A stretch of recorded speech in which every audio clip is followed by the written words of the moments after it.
Hello, everybody. Sorry for the delay. Today, I had some technical issues with my microphone. Please confirm that you can hear me correctly so we can start our live stream today. I hope everyone is doing fine, looking forward to Christmas, and that you have big plans, that you're able to relax from the things that create stress, from the things that bother you. Hello, Duende Satirico. Good to see you again. Thank you for being so helpful.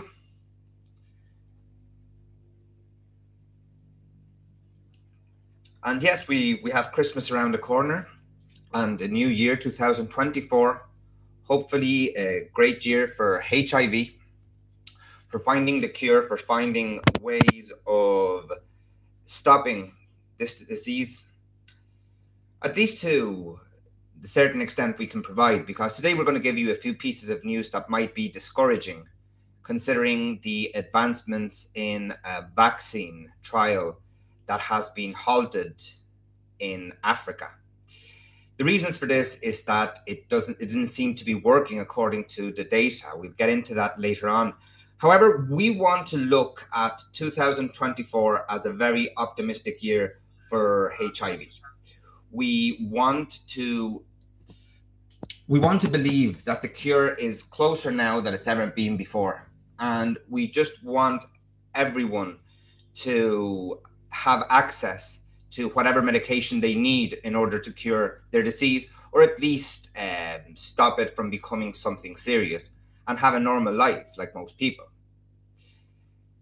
If you have any questions, remember, you can put them in the comment section and we will answer them as soon as we have time. So I see there's 7 people already. So let's talk about this first announcement I just made.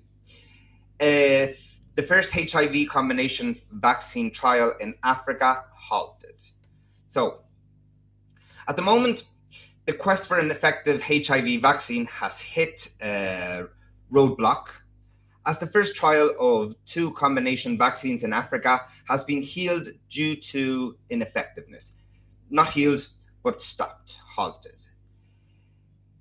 This trial, known as the PrEP vaccine study, was being studied across Uganda, Tanzania, South Africa on 1,500 people aged between 18 and 40.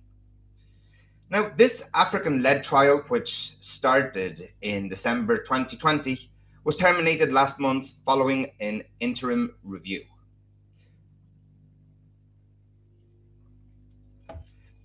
Researchers concluded that the vaccines showed little to no efficacy in preventing HIV in these regions.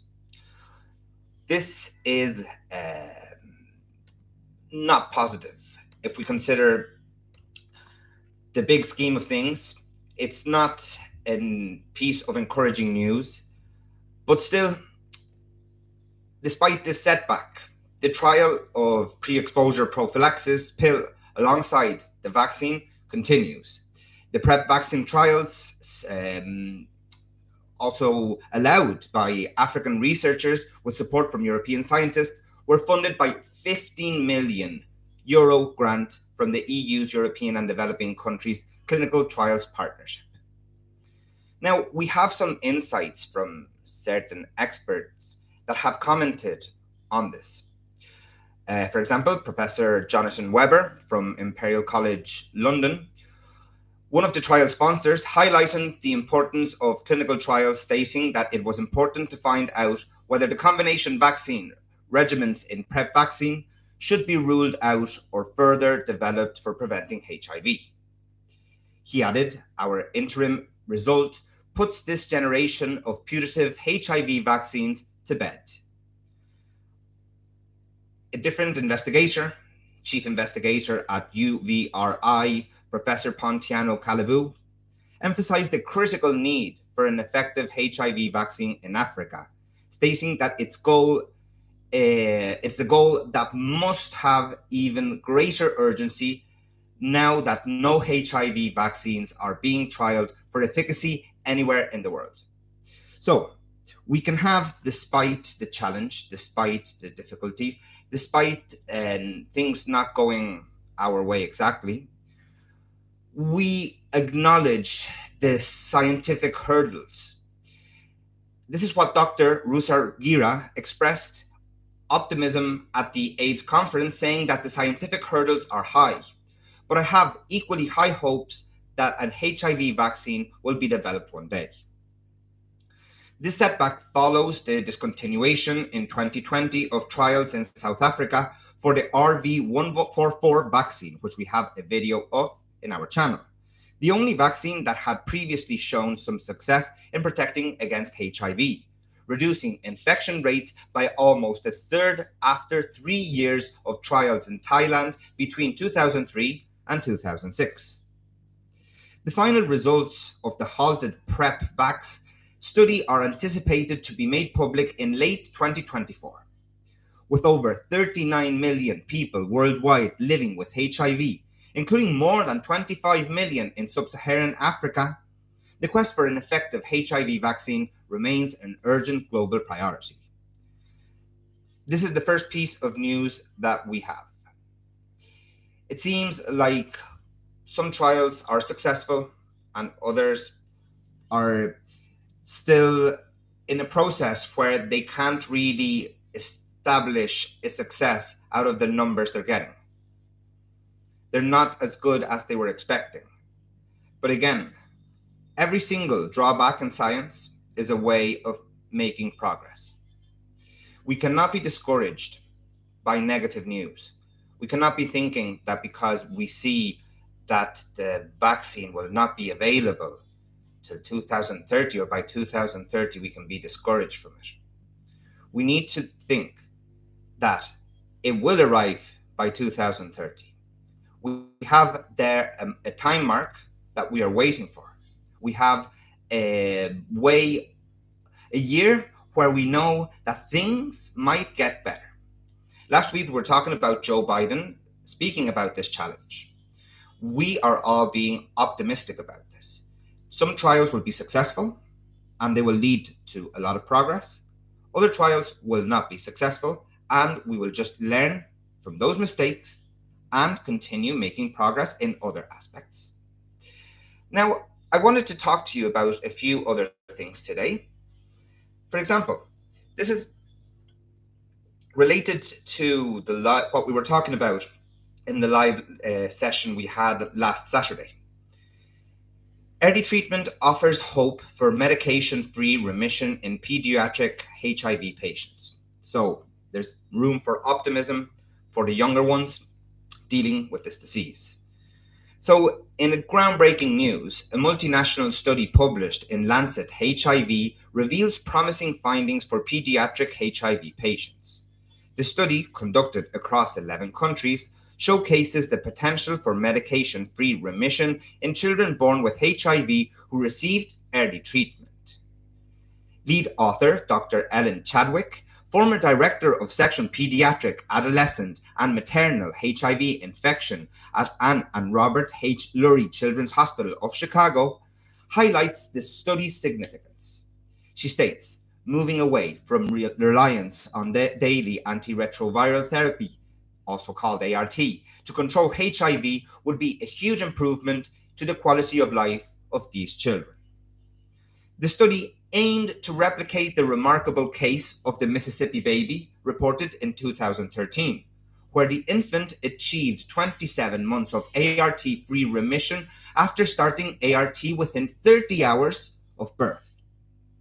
Typically, HIV rebounds within a month if ART is stopped. Now, the study involved initiating a 3-drug ART regimen within 48 hours of birth, with a 4th drug added within 2 or 4 weeks, significantly earlier treatment compared to the standard of care. Dr. Jennifer Zhao, co-author and protocol co-chair from Lurie Children's, explained the potential impact of early treatment. With early treatment, we hope to limit or prevent the established or viral reservoirs in the body, thus increasing the time patients can remain in remission without having to take their daily ART.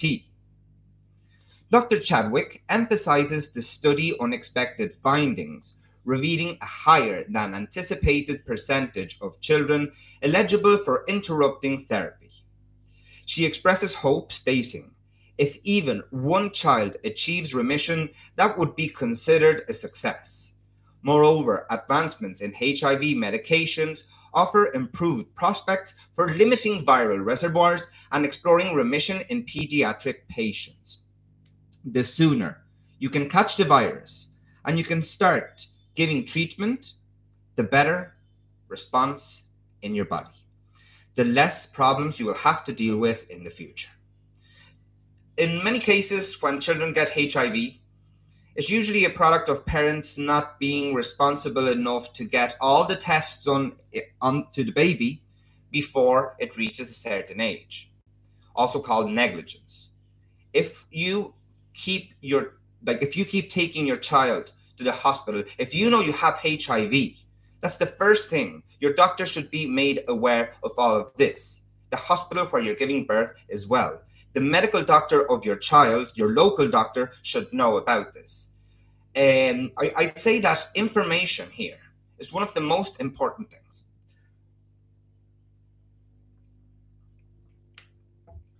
So the study's implication span across borders, conducted in countries including Brazil, Haiti, Kenya, South Africa, USA, and others. Dr. Chadwick underscores the opportunity to alter course of pediatric HIV infection, calling this advancement an exciting opportunity to change the road of pediatric HIV infection. This research offers hope, potentially transforming the lives of children born with HIV, paving the way for medication-free remission and improved quality of life. So here we are. Now we know that, now we're more certain, we knew this already, but now we're more certain that the sooner children can start a medical treatment for HIV, the stronger the response to your body and the medication to HIV. The easier the fight will become for your body. Now, if you're not aware, mortality could be high, but once you are, it would be excellent. Now, I see we have a question from the live. Oh, hello, Mr. Ice. How are you? We're very happy to have you in the channel one more time. So, okay, so answering your question about when will there be a HIV treatment or cure, we answered this question many times before. While there's no cure for HIV, significant progress has been made in the development of antiretroviral treatments.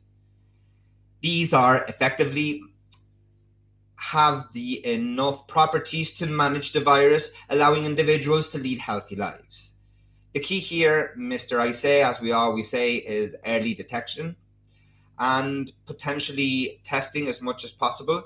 If you feel that you've been exposed to the virus, and if you're already positive, to go to your doctor, to take the appropriate medicine, ART, to lead a normal, healthy life, and not to be constantly worrying about when we will have a functional cure for HIV, being when will we have the vaccine that will totally kill this virus in our body. Mr. Ice, we just know that by 2030, feel free to ask any questions, but we're going to say, for those of you wondering, when will we have a cure for HIV? We can only confirm that the WHO and most of the official government organizations responsible for healthcare have already said that by 2030. Should we believe them? 100%. I think that they wouldn't take the risk of saying that it would be cured by 2030 and then disappoint absolutely everyone. So it's we all need to be aware here that it's very difficult for anyone, doctors, researchers, PhD in biochemistry, to tell you, yes, the cure will be available on this year. No, because it's an ongoing process and it responds to many different possible treatments that might end up being the cure for HIV. So, as we were saying, right now we are about 40 years doing research in HIV science. And I have to say that HIV research has significantly advanced our understanding of the virus, but not only that virus, but many other viruses, even helping determining what we should do in order to cure coronavirus, or how coronavirus mutated in our body compared to HIV. So it's all been positive, but despite major breakthroughs that we talk a lot about here in this channel, the battle against HIV continues. We might write a thumbnail writing, oh, HIV cure? Well, it's a question, but by no means you should think that there's a cure for HIV right now, because there isn't. It's still a battle that continues. Like Stuart Cole, very important man in the HIV world, emphasized the necessity to address challenges, with 630,000 people losing their lives to AIDS in 2021, highlighting the ongoing urgency in the global fight against HIV. So here, we might say that cutting-edge research is unveiling previously unknown aspects of HIV behavior within the host cell. Now, surprising discoveries reveal the virus affinity for the cell nucleus, opening new avenues to fight viral replication and persistence. Scientists are exploring innate immunity to block the virus upon cell entry, potentially leveraging immunotherapy for treatment. All right, and I didn't see it. We have another question here. Joe Biden was talking about a preventive vaccine, not therapeutic one. Can you explain? All right, so here we could say that to end the HIV epidemic, Joe Biden spoke about a budget proposal in his FY 2024. He's requested $850 million to aggressively reduce the new HIV cases by increasing access to HIV prevention, care and treatment, and supporting research initiatives implemented in the US and worldwide. When we say this, we mean that it's very likely to be in the US more than worldwide, since the country will take better care of themselves before they try to help other countries. They would feel that other governments, other countries' governments, should be responsible for their own. However, some of this money will also go to other countries worldwide. The budget included funding for domestic HIV activities across multiple agencies, a boost in funding for the EHE initiative, which I'll explain to you now what it is, and proposals for a national PrEP delivery program to improve PrEP access for Medicaid beneficiaries. So he is talking about a preventive vaccine, not a therapeutic vaccine. We're talking, I'm not sure if we're making ourselves clear sometimes, but we want to clarify that a therapeutic vaccine will take a longer time. And right now, we're just looking at a preventive one. We're looking at a temporary one, something that will have to take for a certain amount of time, and then see what's the reaction of our bodies, or the people who has the virus bodies. The EHE, that's what Joe Biden wants to fund. Their purpose by agency are $310 million for the Centers for the Disease Control and Prevention, also called CDC, which we talked about extensively in this YouTube channel. $462 million for the Health Resources and Services Administration, also called the HRSA. 290 million to deliver HIV care through HRSA's Ryan White. It has a HIV AIDS program, also called RWHAP. 172 million provide HIV testing, linkage to care, and prescription of HIV PrEP and associated medical costs through HRSA's Healthcare Centre program. 52 million, and I know a lot of our followers come from India, to the Indian Health Service for an initiative to treat and reduce the transmission of HIV and HCV. What are we talking about here? We are mentioning that,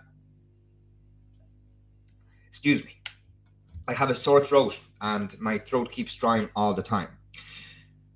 The US is trying to prevent the virus to extending from everyone. They did mention a phase 1 clinical trial launched by the National Institute of Allergy and Infectious Diseases to evaluate 3 experimental HIV vaccines based on a messenger RNA platform. The use of mRNA technology is more commonly associated with preventive vaccines rather than therapeutic ones. Preventive vaccines, as you well know, sir, are designed to prevent infection by training the immune system to recognize and fight off the virus before it causes illness.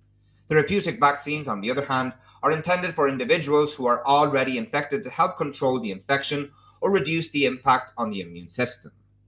Now, based on the information we have, it appears that the focus on developing a preventive vaccine for HIV is the one that Joe Biden is currently mentioning. Okay, thank you, Mr. Ben Abid. That is correct. A therapeutic vaccine is what Joe Biden has been announcing. I know, Mr. Ben Abid, that you show a lot of interest. So would you like to share with us your knowledge about when you think that when we will have a therapeutic vaccine and when we will have a preventive one? So at times, if ever I say the opposite thing, and that was the reason you may have been correcting me, I'm very sorry. I'm still not very familiar with the live format, and at times I may confuse certain concepts. So if that was the case, I apologize. But when do you think we will have a preventive, and when do you think we will have a therapeutic vaccine? You can share your ideas with us in the chat box. Now, as we were saying earlier, we need to have a good understanding of viral reservoirs within the body, because new technologies aid in identifying and studying these reservoirs, such as lymph nodes and intestines, where the virus persists despite antiretroviral treatments. Scientists are investigating individuals who naturally control HIV without medication due to an optimal immune response. Insights gained from these individuals may lead to innovative therapeutic solutions. Moreover, genetic mutations that prevent HIV cell entry are being explored for potential induction via gene therapy, holding promise for a long-term cure. Beyond medical advancements, societal challenges persist. Collaborations between patient organizations, scientists, and social researchers have targeted discrimination and stigma surrounding HIV and AIDS. Collective efforts have led to tangible outcomes such as rapid diagnostic tests. However, accessibility to treatment remain a challenge, with 9.2 million people lacking access to antiretroviral therapy to treat themselves in 2022. Social battles in ensuring access to therapies like PrEP continue to be one of the biggest challenges in the fight against HIV. And thinking about the road ahead, what we still have to fight, we need to, in a way, experts need to emphasize the need to intensify efforts in scientific exploration, prevention, and therapy accessibility to eradicate HIV. We're going to have a 2-minute break. I'll be back in a second.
I'm sorry about that, guys.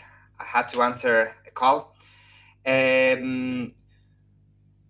So, as we were saying, there's still an ongoing battle, and the important thing here is to have someone, um, not someone, excuse me. It's to have everyone have access to PrEP medicine. People that might be exposed, everyone that has the virus, access to ART medicine. For now, that is the preventive solution until we get a cure, until we get a preventive vaccine.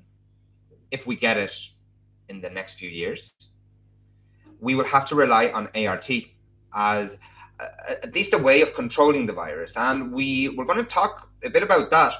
I think last week, some people were mentioning that for how long could people live having HIV?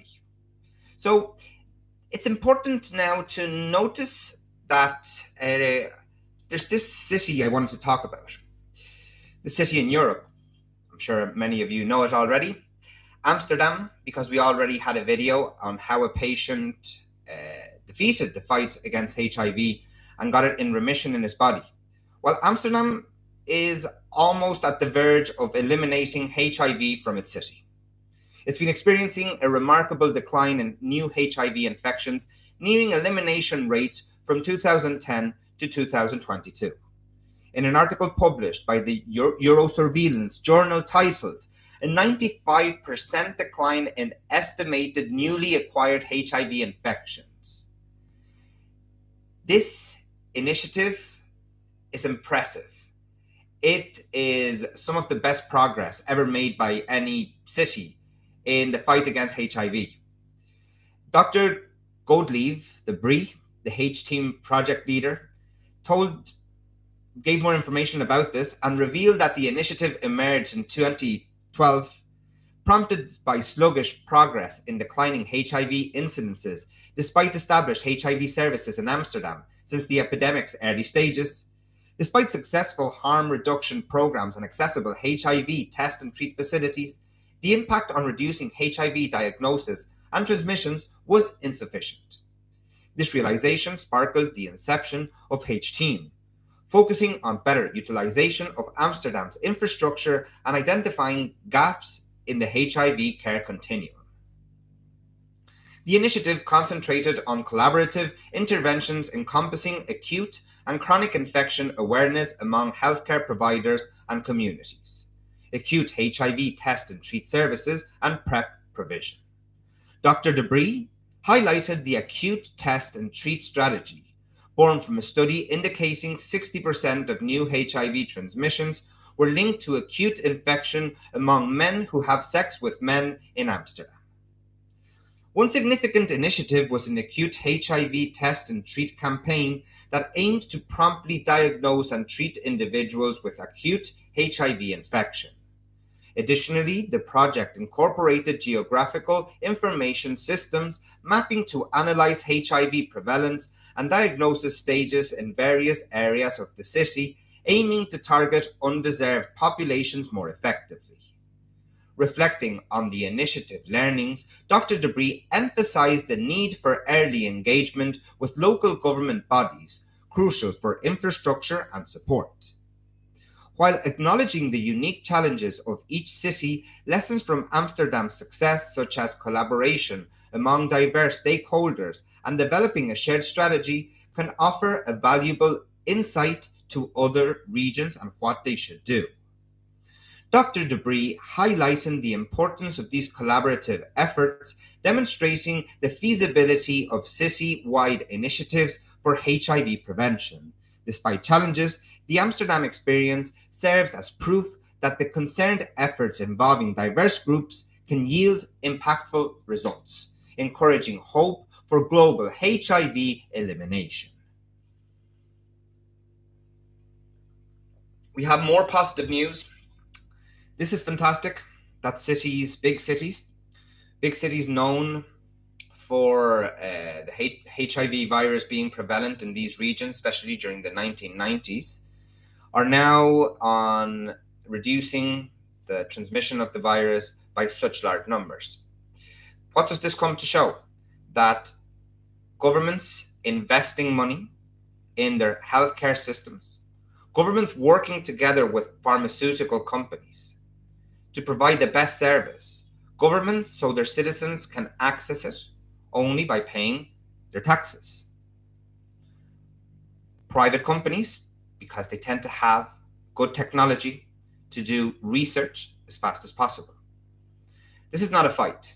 We just need governments to work harder on this aspect so more people can have access to HIV and more people are able to have longer lives. Because at the end of the day, what we're worried about, what people who have the virus are worried about, a lot of people come to me and tell me, like, what I'm worried is that I'll suffer or I'll die young.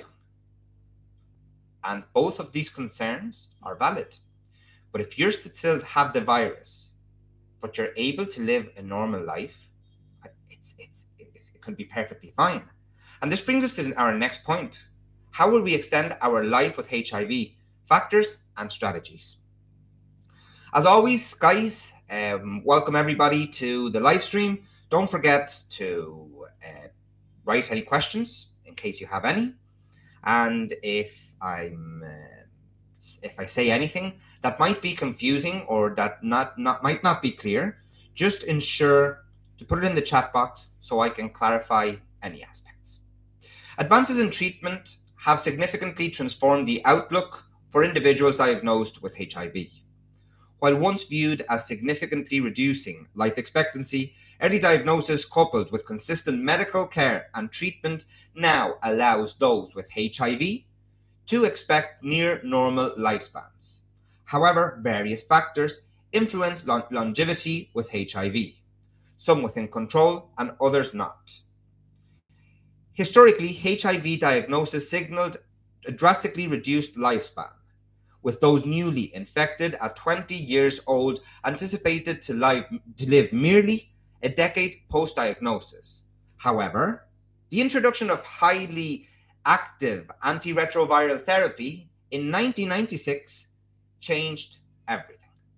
Research from the North American AIDS Cohort Collaboration revealed that a 20-year-old commencing HIV therapy could be foreseeable live into their early 70s.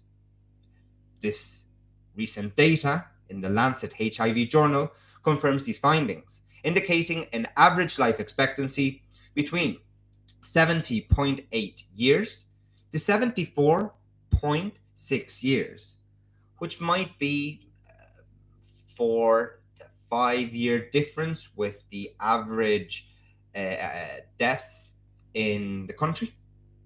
This implies that timely treatment allows individuals with HIV to anticipate nearly regular lifespans, rivaling the average US population's longevity.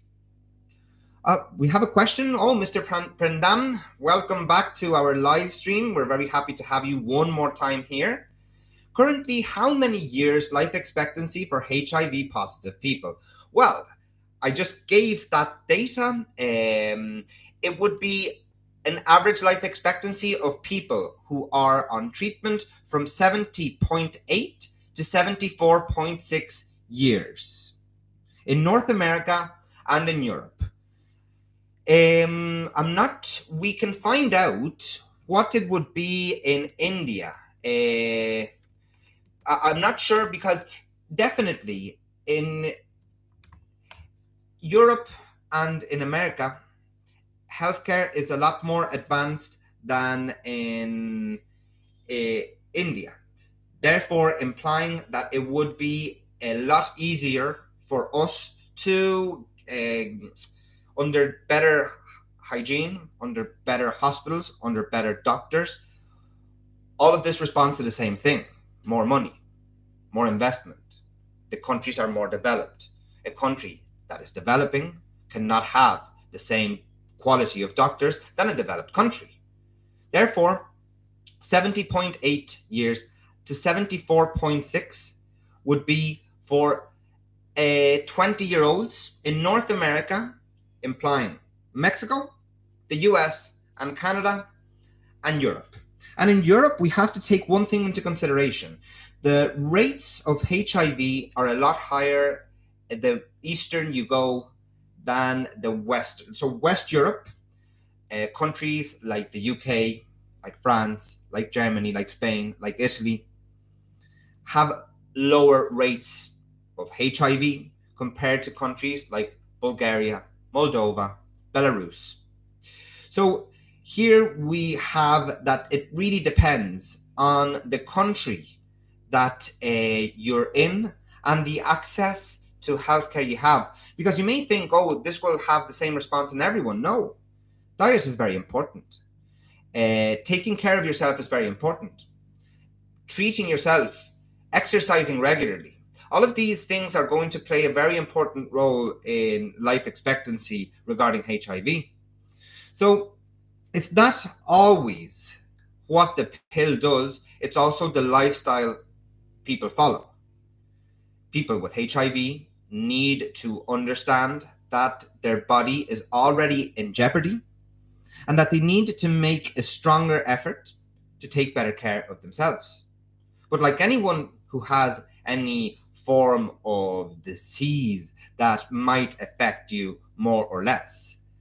Now, I'm just getting here some information that in India it's the same life expectancy on people who use ART medicine. There we go. And I was saying here, look at me, Mr. Prandad, I was totally wrong. I thought that the US and Europe had a higher life expectancy, but it turns out, sir, that it's about 71.5 years in India. So, Mr. Prandan, we could be optimistic to say that if you have the virus, or anyone you love has the virus, and you're following the medical treatment provided by your doctor, and you're having a healthy lifestyle, it's very likely that you will live 71.5 years. I think I remember you said last week that you were 25. Mr. Prandan, correct me if I'm wrong. But nothing to worry about now. If the treatment works, continue checking regularly with your doctor and just try to be as calm as possible. So after starting your ART in individuals that are 20 years old, their life expectancy is 71.5. You're 25 now, Mr. Prandan. Well, you know what that means? That means that you're going to have a very long life ahead of you. You're very lucky. So please, we understand your concern, and we're going to be here answering whatever question you have. But you need to understand that you can't be constantly worried about it. Right now, you're on a treatment. So even if they don't find the cure by 2030, like the WHO has reported, even if you have to continue on ART for the rest of your life, you will still have a life expectancy of 71.5.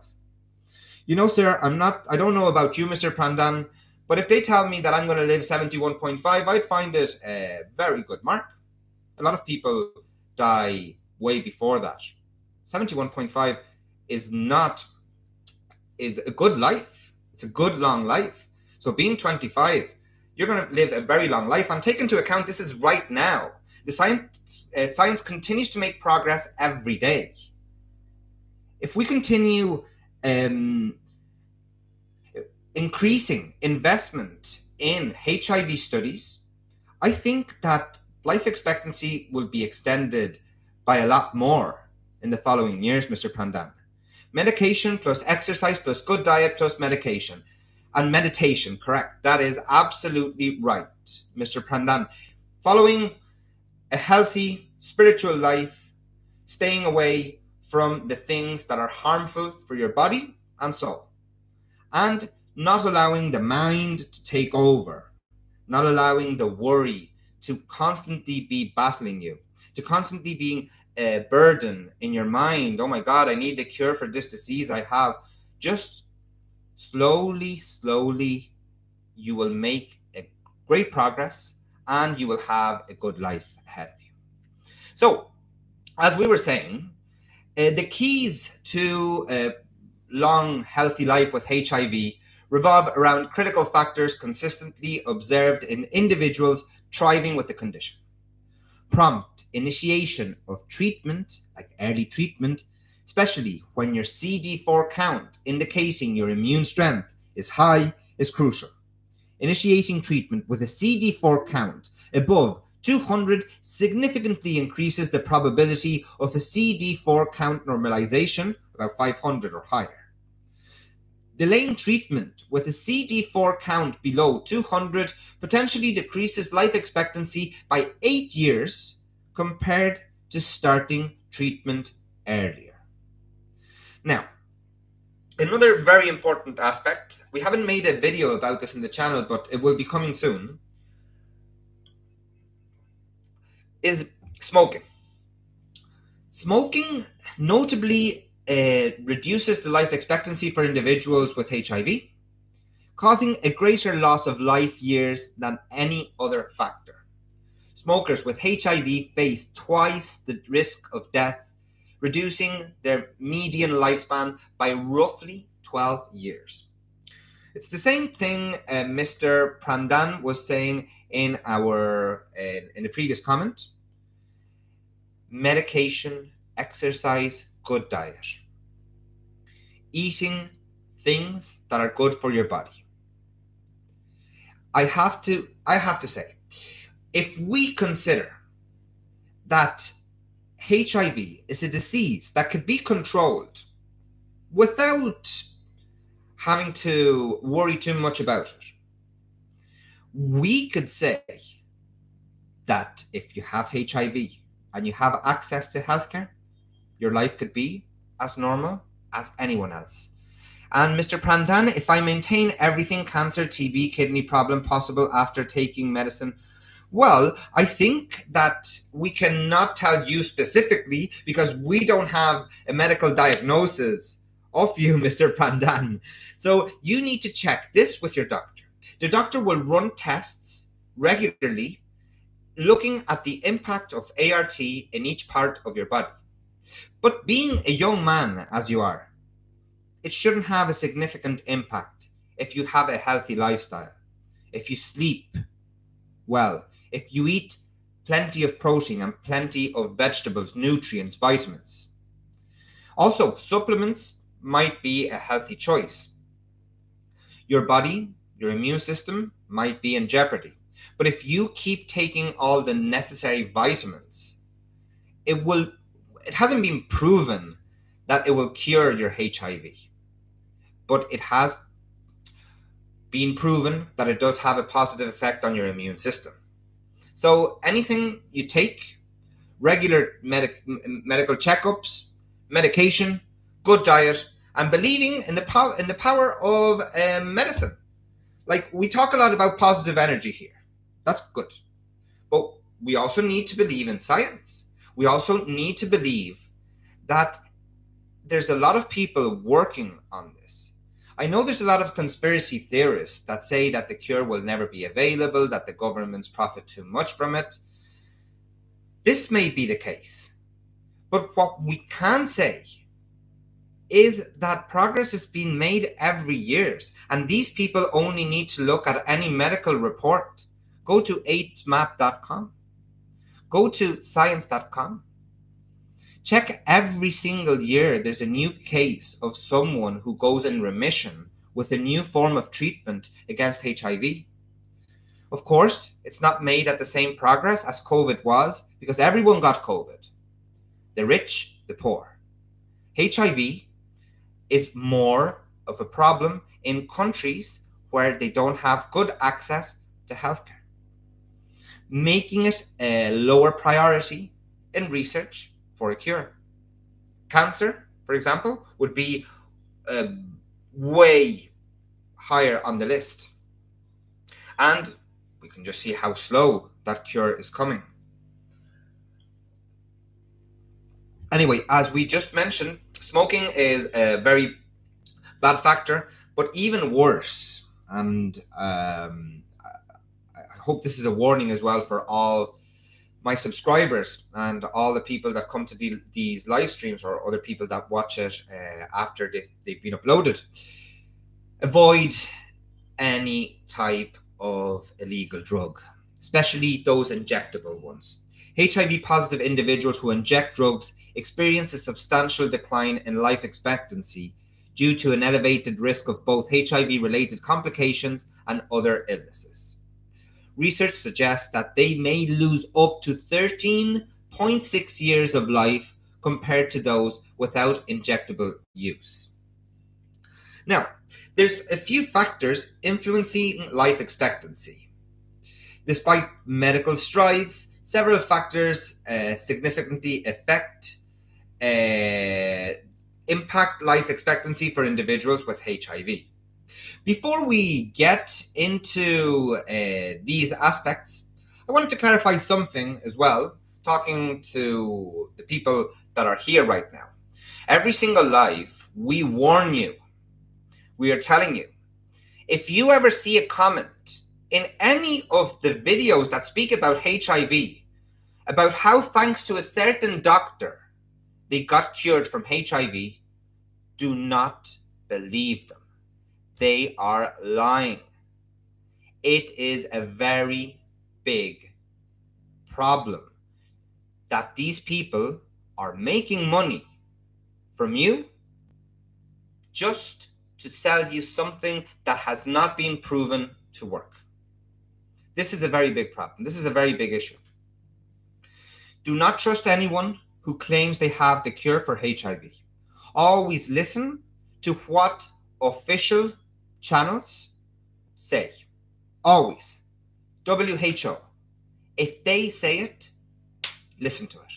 If anyone else says it, if anyone else is talking about a certain doctor, and thanks to some tea from a certain doctor they got cured from HIV, stay away. Report the comments. Don't listen to them. They are scammers. They're trying to take your money. Please don't listen to it. Now, we were talking about, yes, what factors may influence in the life expectancy of individuals with HIV. Race is an important aspect here.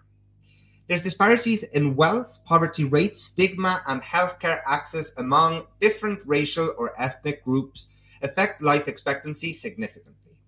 For instance, Black individuals with HIV live approximately 6.8 years less than their white counterparts due to their intersection of poverty, racism, and healthcare discrimination.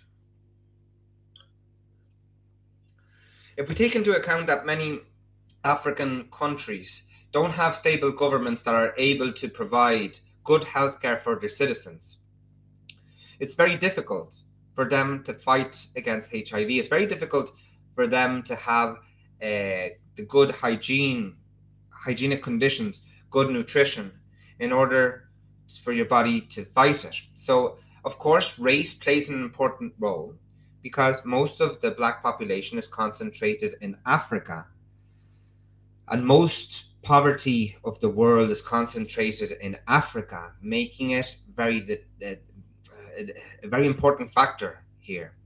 As the socioeconomic status, because poverty amplifies challenges in HIV management, hindering access to quality healthcare, insurance, housing, or employment. Individuals living below the poverty line face difficulties in managing their disease effectively, resulting in a substantial decrease in life expectancy. Gender is also important, as females with HIV typically have longer lifespans compared to males. That also mirrors the trend observed in the general population. Women live longer than men. Biological factors, including differences in viral load and immune response, contribute to these variations. Now, genetics also play an important role here. A subset of individuals termed elite controllers can control the virus without antiretroviral drugs due to innate immune protection. This rare subset produces immune cells that control the virus, enabling them to live normal lifespans without treatment. Navigating life with HIV involves understanding these influencing factors and adopting strategies aimed at managing the condition effectively. Treatment, the earlier, the better. A healthy lifestyle choices like Mr. Prandan was saying, and access to proper healthcare and resources stand essential in extending the longevity and quality of life for individuals diagnosed with HIV.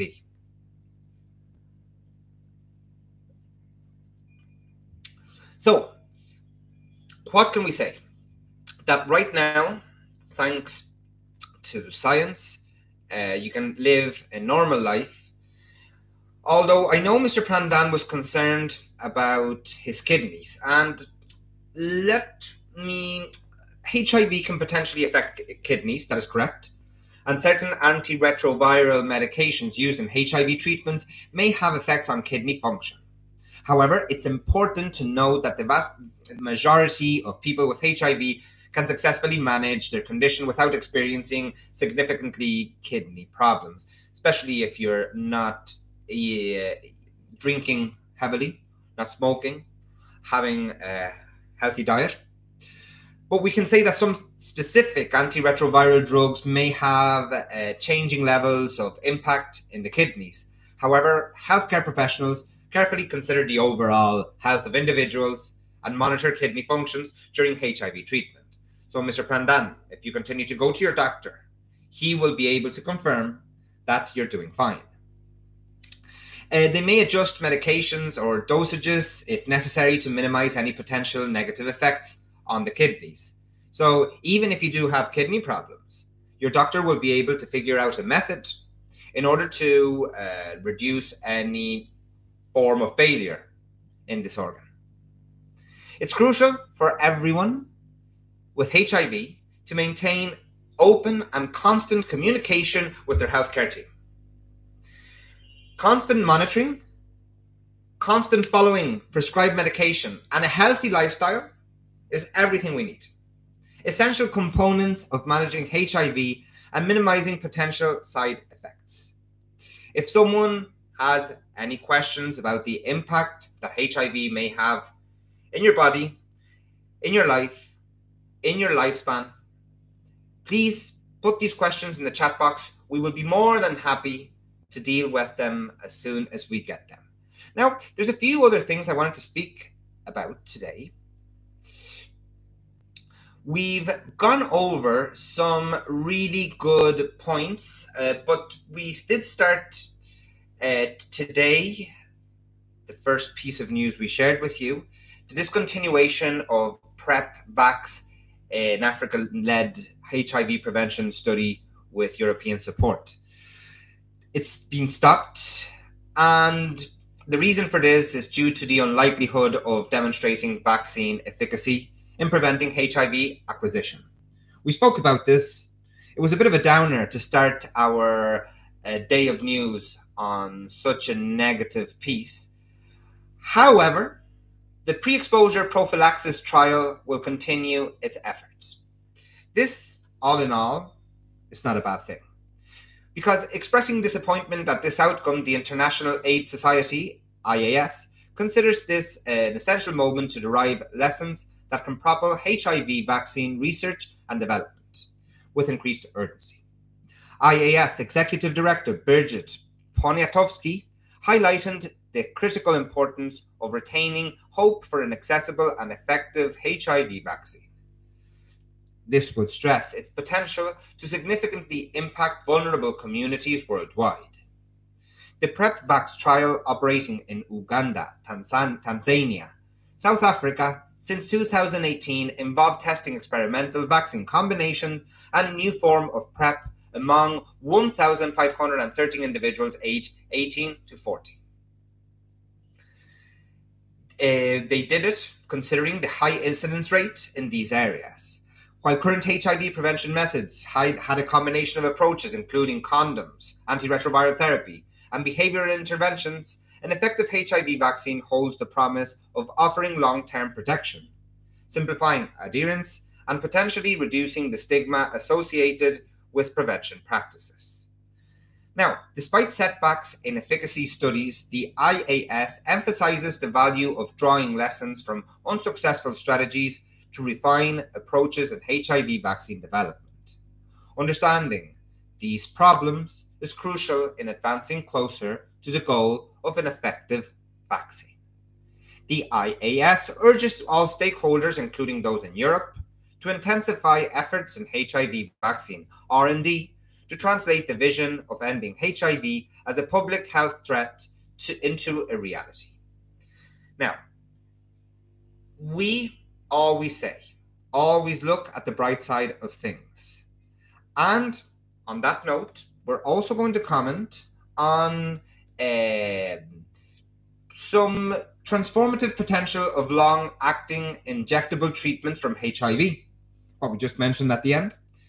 So a lot of people tell us that it's difficult for them to take the medicine every day and to have that consistency. Sometimes they may forget, and when they forget, that causes loads of anxiety. These people would rather have a long-acting injectable treatment for HIV. Well, today we have a good piece of news here. A doctor in San Francisco that has been mentioning a lot about a long-acting injectable treatment for people to not having a day-by-day treatment pill that they need to take in order to survive properly. Well, we actually have a bit of news here coming from Dr. Monica Gandhi, who recently shed light on a game-changing innovation in HIV treatment during the medical ground rounds at the University of California, San Francisco. The focus was on long-acting injectable treatments which could offer hope for HIV patients facing challenges with daily pills, especially those affected by homelessness, mental health issues, or drug addiction. Dr. Gandhi highlighted that while these long-acting antiretroviral treatments have been approved for individuals with low levels of HIV already on daily oral pills, the eligibility criteria should extend beyond this limited scope. She emphasized the urgent need to make these treatments accessible to populations like the homeless who could greatly benefit from less frequent, longer-lasting therapies. The populations most in need of these long-acting therapies, such as individuals experiencing homelessness or struggling with mental health and substance use disorders, often encounter significant barriers to consistent adherence to daily pill regimens. Dr. Gandhi's team conducted a demonstration project involving 261 patients with unstable housing, mental health issues, and substance use disorders. Initial results from 133 participants displayed promising outcomes, showcasing the efficacy of long-acting antiretroviral therapies even among those not adhering to daily pills or starting with higher levels of the virus.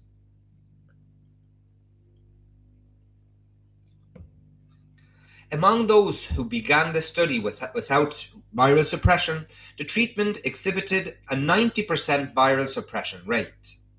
Moreover, the update result across all 261 participants demonstrated an 85% viral suppression rate among those with higher initial HIV levels, which is fantastic. Now, it's important to clarify that Dr. Gandhi emphasized the positive feedback from patients who had never previously achieved viral suppression through oral treatments, underscoring the psychological boost derived from successful suppression. She advocated for the inclusion of long-acting treatments in the National Institutes of Health HIV guidelines to benefit a broader patient demographic. Despite the recommendations from experts in the field, the federal guidelines have yet to incorporate these long-acting therapies. Dr. Gandhi highlighted the importance of this inclusion to therapy accessibility, noting that clinicians can currently prescribe these injections for patients struggling with daily adherence, but a guideline update would significantly broaden their reach. So, we are closer to a long-acting injectable that could be a temporary vaccine working on your body as an antiretroviral, but not having an adherence to a daily regimen of taking pills every day. I see a lot of people coming into the live stream. Don't forget that if you have any questions, you can ask them in the chat box and we will be very happy to help you. If you want to share any thoughts, if you want to share your case, if you want to share your thoughts on HIV vaccine, on HIV treatment, on ways to prevent HIV, on your own story, on what your local doctor has told you, feel free to do it in the comment section, as we will not stay for a lot longer now. So if you have any questions, please clarify. Don't forget to hit that thumbs up so more people can access this live stream and more people can ask their questions. So as we were saying, I just wanted to comment on a few other things today. We've focused on a lot of positive news, and it's funny that the media continues to make a big story out of HIV and its relationship with coronavirus. We don't usually like to talk about it because we feel that COVID is a thing of the past.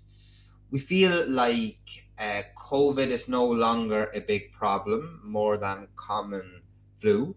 Oh, Mr. Isa, thank you very much for your comment. Come out, definite cure, please. Mr. Isa, we totally agree. We also are aiming for a cure before 2030. Let's please translate that into Turkish and put it in the chat box that by 2030 we will have a preventive cure. And a definite cure probably in a good few years to come. Okay, Mr. Isa? Let's stay strong, let's pray, let's believe in the power of science, everybody. Let's believe in the power of science. So, talking about COVID, going back to the previous topic, a recent study by the University of Bristol suggests that a HIV drug might hold significant potential in fighting various coronavirus disease, including the concerning SARS-CoV-2 variants, not vaccines. This research proposes that the drug could prove effective against infected cells when given at specific concentrations. Published in the study Antiviral Research on December the 5th, the findings shed light on the drug's ability to potentially expand the variety of medications available to tackle existing and future coronavirus outbreaks. The study builds on previous research indicating that the booster drug cobicistat, known for enhancing the effect of anti-HIV drugs, exhibited antiviral properties against SARS-CoV-2 variant prevalent in Europe in early 2020. Now, the research team investigated whether cobicistat antiviral effects persisted against major variants of concern of SARS-CoV-2 and other coronaviruses, including the Middle East Respiratory Syndrome coronavirus. This one is called MERS-CoV, or also MERS-CoV. MERS-CoV has a very high fatality rate exceeding 30%, and lacking specialized treatments or vaccines remain prevalent in Egypt, spanning the Middle East, Africa, and South Asia. Comparisons were made between the effects of cobicistat and ritonavir, a structurally related chemical component of Paxlovid, the current gold standard for treatment SARS-CoV-2.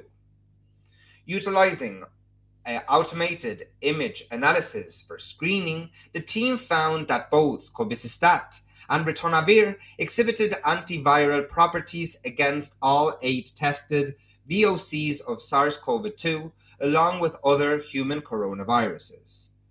Notably, cobicistat demonstrated superior potency compared to ritonavir. Dr. Luca Shitaj, one of the paper's corresponding authors, emphasized the potential of cobicistat at higher dosages than its conventional clinical use as a booster, indicating its promise as a standalone antiviral in combination with other medications. For future prospects, should these findings be validated in animal and clinical studies, Cobicistat potential could fortify the array of antiviral drugs available in combating current and future coronavirus outbreaks, potentially lessening their impact on global public health. We will continue to give positive news. We don't want to anyone to think that we are lying. We have some comments telling us like, "Oh, this video is fake news." How could it be fake news? We're just giving you information that is out there, information that you can also access. We're just giving you a vehicle of understanding of a virus and how we will ever get to do it. We have another question. Fayaz, can you please tell me if we catch periods in the 84 with more than 700, we can get complete cure?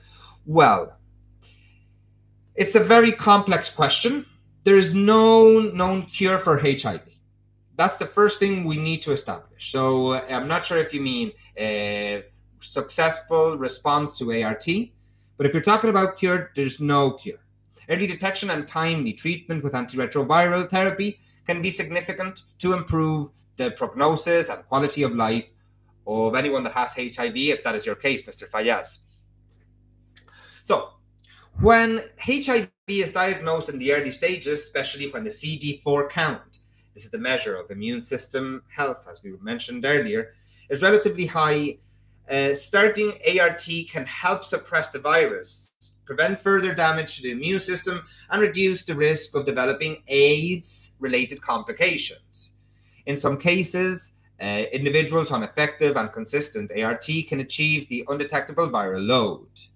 So, the CD4 cell count of a person who does not HIV could be anything between 500 and 1,500. We will assume that because you're asking about 700, that will be your case. Please confirm in the chat box to ensure that that is your case and we give you the appropriate information. Now, just to clarify one thing, according to medical information, people living with HIV who have a CD4 count over 500 are usually in pretty good health. People living with HIV who have a CD4 cell count below 200 are in high risk of getting any serious illness that may affect them a lot more than an average person, be it the example, Mr. Fayaz, or COVID-19. So if you have a CD4 level of 700, it means that you will have a very long life. And whenever they find a cure, you will be able to receive it without any major complications in your health. Mr. Fayaz Khan, please share with us, if you want, what medical complications you've had so far, if you've had any. How has life with HIV affected you? And if there's any other question, we can continue to respond because the live stream will not last a lot longer. So guys, if you continue to have any questions that we can assist you with, please write them in the chat box. Before I share with you one more piece of news that I'm really interested in. We have been talking a lot today about groundbreaking news, about excellent effect, and we have to say that beyond medical advancements, societal challenges persist. We've talked about this before. We are aware that stigma continues to be a very important not problem for the virus or living a long life, but mostly on how individuals should be treating each other. I think that people should show more empathy, compassion, and understanding of those that have the virus. Like, I don't have the virus personally, but I know a lot of people who do.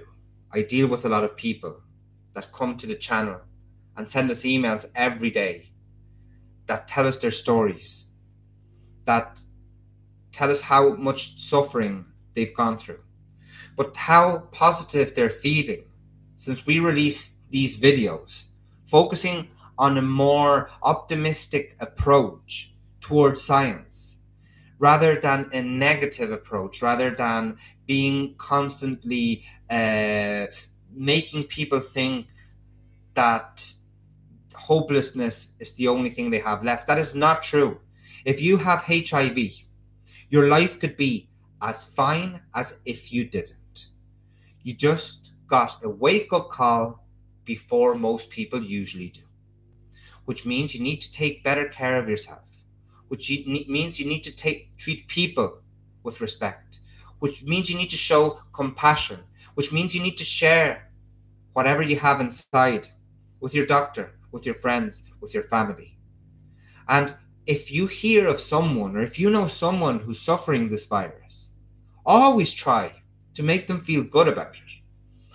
Life is all about being positive. Life is all about trying to increase collaboration between all forms of organisms, like patients, organizations, or scientists and social researchers, to target discrimination and stigma surrounding HIV and AIDS. Because collective efforts have led to tangible outcomes such as rapid diagnostic tests.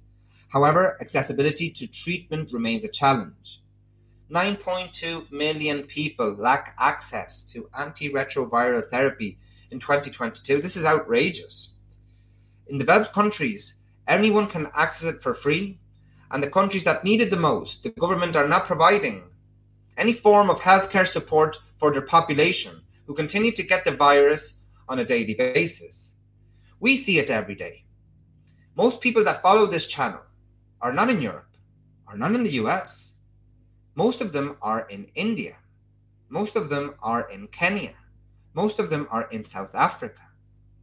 These are the people who are really being affected, whose governments are not taking good care of them. This breaks our heart. It seems like the lower the investment of governments in healthcare, the more problematic the situation becomes in that country. The US also has loads of people that come to our channel to watch these videos. However, most of the progress made and the medication is in the US at a more affordable price that it might be in some developing countries or third world countries. We just have to go to Southeast Asia, Vietnam, Thailand, Cambodia. The price they pay for ART treatments is extremely high, way higher than you would get in many European countries, where the government will give you the service for free.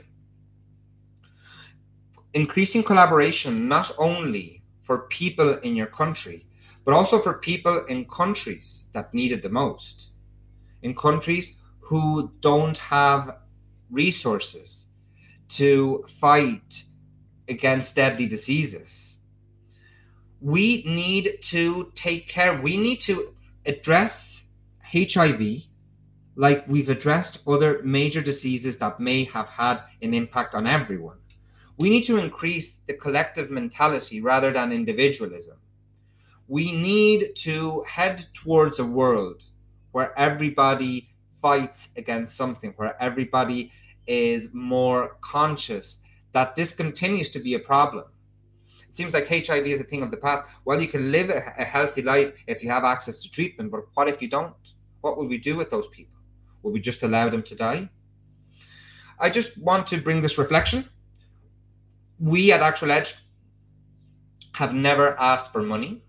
We're not asking for money here.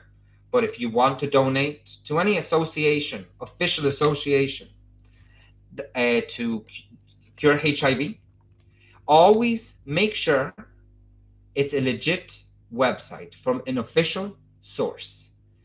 For example, unaids.org is a good website, and you know that it will go towards something good. Only donate if you can afford, guys. This association has been on fighting HIV for a very long time. I'll share it with you just in case you want to have a look. It's official. I don't want to push anyone. We have nothing to do with this association, but we really respect the work they're doing. So if you want to collaborate and help them, they will definitely continue working towards a world where everyone can have access to HIV. And if you have any other questions, guys, now is the time to make them, as we are going to call it a day in our live today. I just wanted to thank you. This is our third live stream. We are feeling extremely happy with how successful they've been, not only during the live stream, but also after the live stream. We've almost reached 1,000 views in each of the previous live streams, which was something we weren't expecting by far. Loads of you continue to give thumbs up and to support the channel and to comment. We are extremely thankful to every single one of you supporting this channel, because we were never expecting this to be a place for optimism, a place for positive thinking, a place for people to ask questions, a safe space where everyone is equal and you don't have to worry about this anxiety that this disease is bringing on you. And on that note, guys, I'm saying goodbye. Thank you very much for joining, everybody. And I hope to see you again. I don't think we will live stream till January, because we have a lot of work to do currently, and Saturdays is going to be taken for other things. However, do expect a lot of new videos coming during the Christmas season in the channel. New discoveries coming, new ways of extending your lifespan if you have the virus, new suggestions for diets, new cases of people who've been cured from HIV. We still have to deal with the City of Hope patient. And many more to come, many more good news. If there's any important developments, we will be here to tell you about the most recent updates in the medical world, focusing in HIV and in other venereal diseases. Thank you very much for joining, and we will see each other in the channel.